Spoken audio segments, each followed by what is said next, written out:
Dumayan mo dum kayo nga natagsan. Ajay. Oh, jackpot daw kanina pa meron pa yun isa. Yung binata. Kanina pa mga to ay naririnig ka. Kaya ayan, ipakita natin para makita nyo sila kasi nagbasa nagbubuhat. Anya Ajay, pag reklamo mo tatay nga natagsan. Nga magbagkadam. Jackpot nakaka 2-3 by liter lang sila ikuan. Nagpapahinga na kasi mabigat doon galing yung jackpot. Mabigat daw. Naramdaman nila maggapas yung mga binata ng mabigat na palay. Kaya yan, niriendal po tayo ng buko. Ang ganda ng simoy po ng hangin dito, malamig. Po, nandito tayo sa Quezon at hindi pa tapos nagpaani. Itong Quezon, yan, mayroon pang dalawang pinitak na ginagapas na, manual na gapas. Itong mga pamangking ko dito. At apo na pala. May apo na dito. Wala na, matanda na po tayo. May apo. Ayan, yung ginagapas nila ay kakamada na lang. Nagapas na, meron pa yung hybrid. Naka 170 pala yung jackpot natin. Yan, ang liit. Mga nung sinusukat natin yan na mga 7,000 lang. Yung nalagyan ng jackpot. Yan. Kaya malakas itong jackpot talaga. Kung jackpot lahat ito, 300. Na yung naiahon dito, times yung average niya. Yung nagpahina sa atin itong 4 auto dahil sobrang kapal at magaan, na dry na. Nung inani. Ayan. Gagawin natin dito dahil apurahan na. Naka-schedule na lahat ang mga to, transplanting lahat. Tapos sa dry season, direct seeding ulit ay kapilitan na nagpa-sunog po tayo ng dayami dahil para makontrol natin yung damo. Kuwan pa kasi ang daming sumibol pa ng mga damo dyan. At masunog yung damo muna, ganyan muna. At sobrang kapal ay apurahan. Kaya babawasan natin yung ibang tawag doon, rice straw. Ayan. Okay, pero kung kaya nyo iwasan nyo magsunog. Pag matagal pa naman, pabulukan nyo na lang 21 to 30 days. Kasi sa 8 ay magpupunlan na tayo. Ayan talagang apurahan, nasunog na lahat yan. Naka-schedule na sila kasi ang hinahabol dito, may sari-sariling deep well ay August sila aani. Ganyan po dito para mahal ang presyo. Hindi na pinapaabot ng September at wala ring bagyo. Ganun po yung diskarte ng mga may sariling deep well. Okay? Sharing po. Tingnan natin po itong mga kasamahan natin dito. Ayan. Yung pinagapas po na mahigit 2,000 na natira. Ang lakas nung jackpot. Naka 170 pala yun. Yung maliit. Yan. Pabalik maliit lang na pinita pag ganun mga pang 7,000 mahigit. Naka 170. Ayan. Direct seeding. Pinasunog muna po natin dahil walang tayong time na magpapabulok. At sobrang dami yung dayami. Kaya pinabawasan natin konti. Pero kung maaari, wag po nyong sunugin. Kung may time pa kayo, magpabulok 21 to 30 days, wag nyong sunugin. I-convert nyo sa nutrients na lang. Yung dayami po ng pinaggapasan. Ayan. Ayun, may kamada pa dun. Isa. Ginapas siya sa jackpot ng dagsan. Mabigat. Mabigat daw yung pala yung kanina pagre-reklamong mga naggapas. Yung jackpot daw mabigat. Okay. Talagang mabigat yung jackpot. Yun yung halos kristal na yung kanya. Kasanaw, Jay? Jackpot? Na? Nadagsain. Bigat daw yung jackpot kasi may natirang jackpot dyan. Hindi natapos lang pero naka 170 yung jackpot po natin dyan. Bigat. Ito kasi dry na rin ito eh. Okay. Nandun na nakakamada na at meron pa dun Ang kwan lang yan, merienda nila. Ayaw nilang gusto buko. Talagang buko Marami po tayong buko dito. Ayan, kaya magtanim lang po kayo para may anytime may merienda. Yan yung magandang merienda. Pang gamot ng UTI. May UTI. Wala, takanan tayo dyan eh. Buko na. Yan. Yan. Maliptos pa yung rusis kamantan. kita tayo pagkuhan ay nakarugrugi mga mga tapang lanlanditam.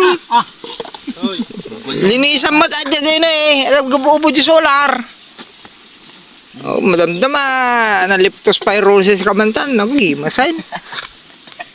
Ito na eh. Bugwam. Sige, pesyam. Bugwan niya, nagadungadanom. Gambis ito yun. Hindi baryo, nakapagputot. Nagingin ang mga kuryente eh. Anya tiko tayo, si tayo pata. Baka mga pata na din nakita yaw. Baka patik Pata mo. ko na naman kasi mo gumatang. Sino gimatang ning kaul? Tulod na yan tayo. Sige pata nga raw. Sarap po. Kuha tayo ng kutsara. Skiring po.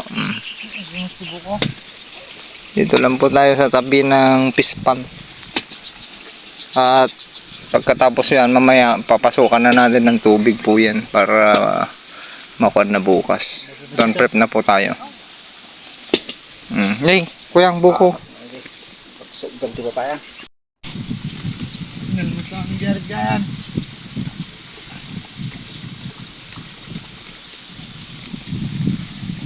Garamit kayo kutsara tayo.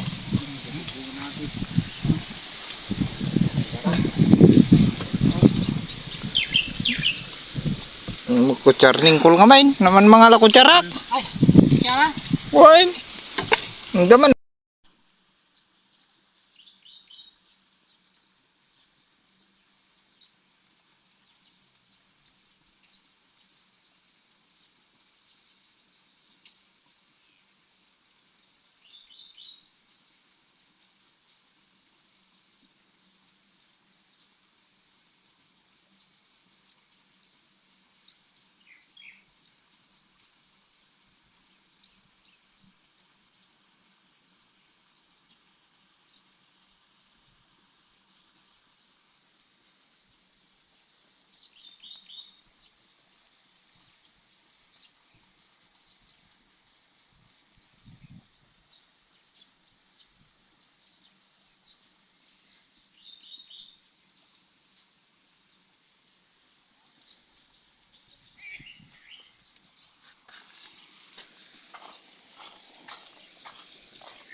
Tapos na itong jackpot na lang. Ngayon may kamada po tayo doon. 4 auto.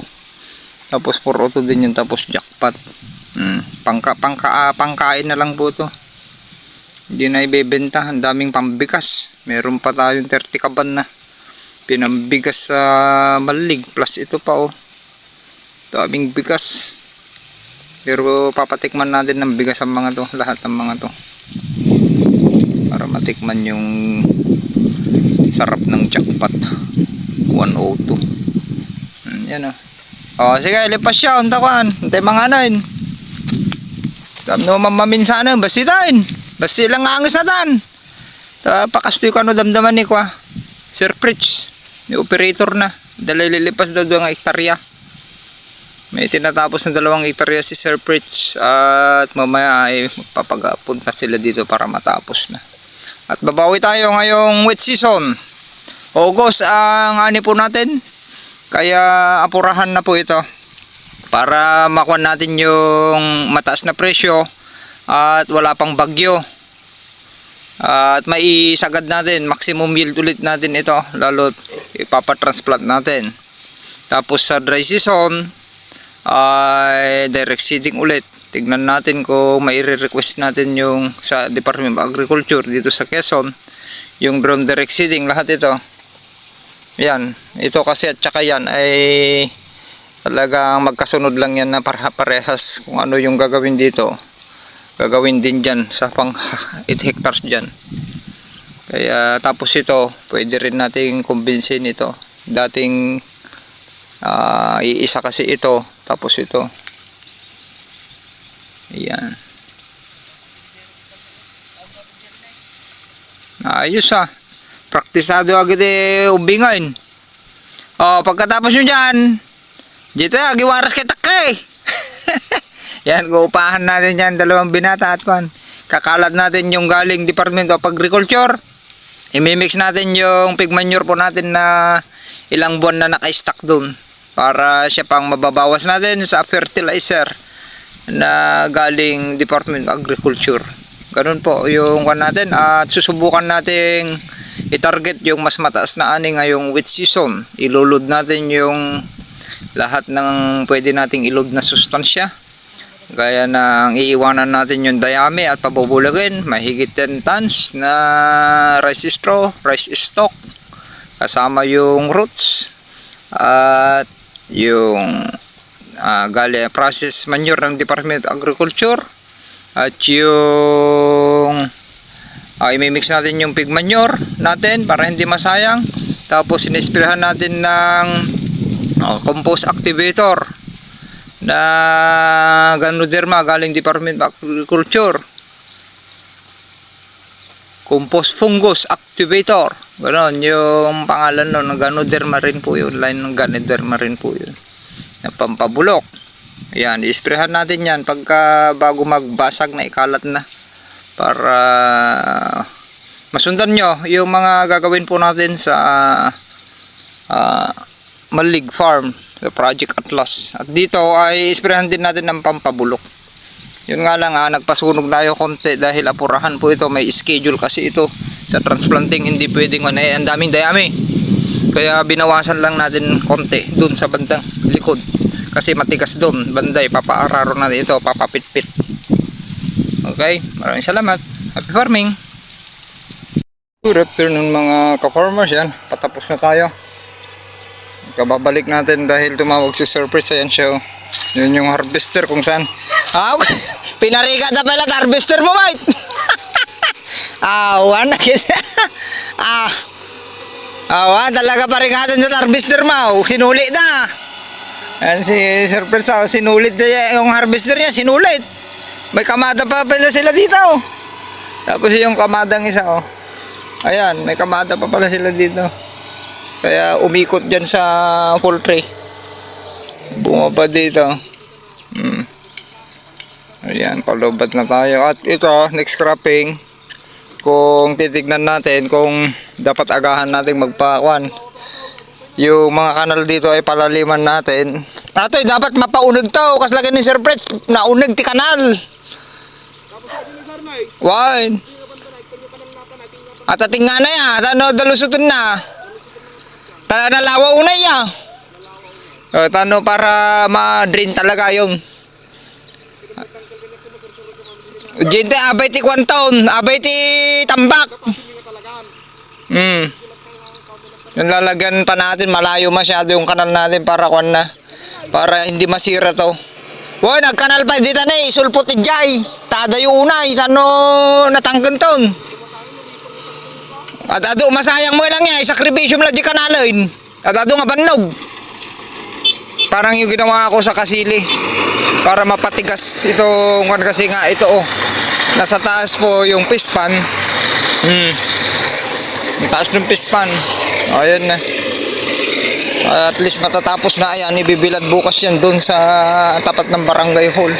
Diyan sa highway na lang kasi maluwang naman yan. 4 lanes yung kwan dyan. Kibilad tayo doon or doon sa loob ng barangay. Ayan, bukas yung punlaan ay titirahin na natin bukas. Pwede na natin i-release yung ibang kwan dito, tubig, yung banda pampatubig dun sa punlaan. Ayusin lang natin yung kanal. Okay, ayun o, ang luwang nung kwan. Marami pa to, baka may 20 kaban mahigit pa to. Okay, sharing skiring. Palubat na. Happy farming. Ang lakas ng jackpot. At itong RC4 yun lang na dry na. Konting bilad yan. Binilad nila nakarang araw na 7 ay 1 oras lang. Ganun lang. Parang pinakuan mo lang. Dry na rin kasi parang ibilad lang para konti. Okay? Maraming salamat. Ang pang-kuan na yan, oh. Pang 10 bags na yan, oh. 5 na yan. Ipaket nila. Ayan. Nandun si Rodel. 3 na yun na ipunta dyan. 5 na. Plus yung pondo ng harvester. Yung maliit na kamada na yan. Ganyan kalakas. Yung RC4 Auto. Yun nga lang, magaan na. Nasa 53 na lang average niyan. Mga nila average natin 53 niya. Kasi ay 54 kasi 55. Ayan. Yung dry na RC4 Auto. Na-shattering na rin. O, ika-5 na yun. Inakyat down plus yung laman ng harvester. Tingnan natin kung ilan. Ito. Nagkamada kasi sila dyan. Ayan o, tubig na o. Ito matagas na tubig. Okay na yan. Kasi itatrap na natin yung tubig doon. Patutubigan na natin bukas to. Kaya sasaglit ulit tayo dito. Pakakuliglig natin yung punlaan. Kaya pagkatapos yan pupunta na doon. Yung malaking kamada na yun, mahaba. Ito yung maliit na kamada lang dito. Kasi nahirapan sila na ilayo pa doon. Malayo masyado. Ayan na. Palubat na po tayo.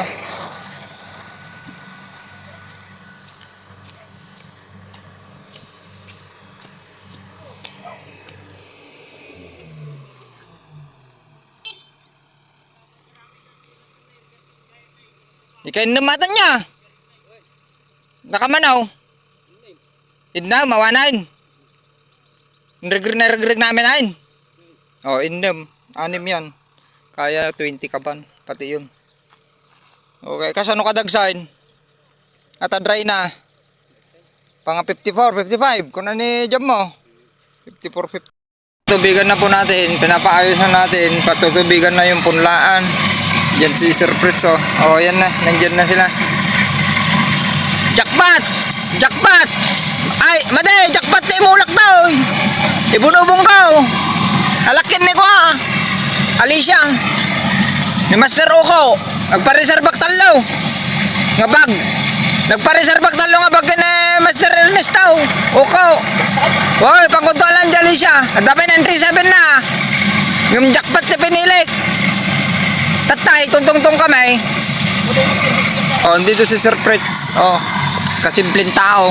Dami niyang harvester at elf tsaka rotovator. Taka ng mau, dapat inulit ko tayo. Isa nga. Naawan nga ro, dapang ko kinita, tambok na kalidan. Tsak pala ng kalid, tapos dubyan yun, bigat ko na. Hindi ka sir, kila sir ka mamin tao, ripat. Wine. Pag-sir. Wine. Nagsagana pa di abay kaon. Oray padalong Ikok nga rod, ato. Wine. Balbalan na di kanal ka di. Mangi kabilak pa nga rod kanal dito ay pakasjay. O lagi sir, di Ta, adu unay, yan na, nalawa unay. tawa una ata. Maglalagay pa tayo dyan na isahan para diretso yun. Yun, aji kaunigin nga permi ah. Sir, yung Aji pinakamin na. tamin na para biyudin na jay, baba. Wine, sa katoy. Sir, Barang na. Paunig ko pa yung nga rod. Isa dyan, Pwede sir, kila sir kumamay. oh, ang liit nung kwan natin, ang daming na kuha. Yung naiwanan. Ang lakas ng ani po natin kahit na madamo. Kaya itong with season, asahan po nyo na mas mataas yung anihin na natin dahil na marirestore na natin itong sakahan. Talagang isisiro damo po natin. Yung sabay meron pa kasi dyan, kaya ang gagawin natin ay pabawasan konti natin ng dayami para makuliglig ng maayos at masunog pa yung mga buto ng damo para pag na-restore na wala nang sunog-sunog sa susunod.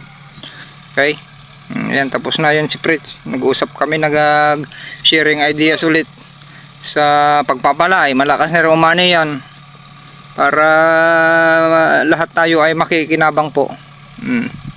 Lakas umanin yan. Natutong ko na, tsaka siya mismo yung hands-on sa palay niya dyan sa Ulango, Malig Isabela. Okay, hybrid, nagte-10 yan mahigit. Sharing is caring po. At paalis na rin po tayo. Naghihintay yung mga pigs po natin dun.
Pwede pa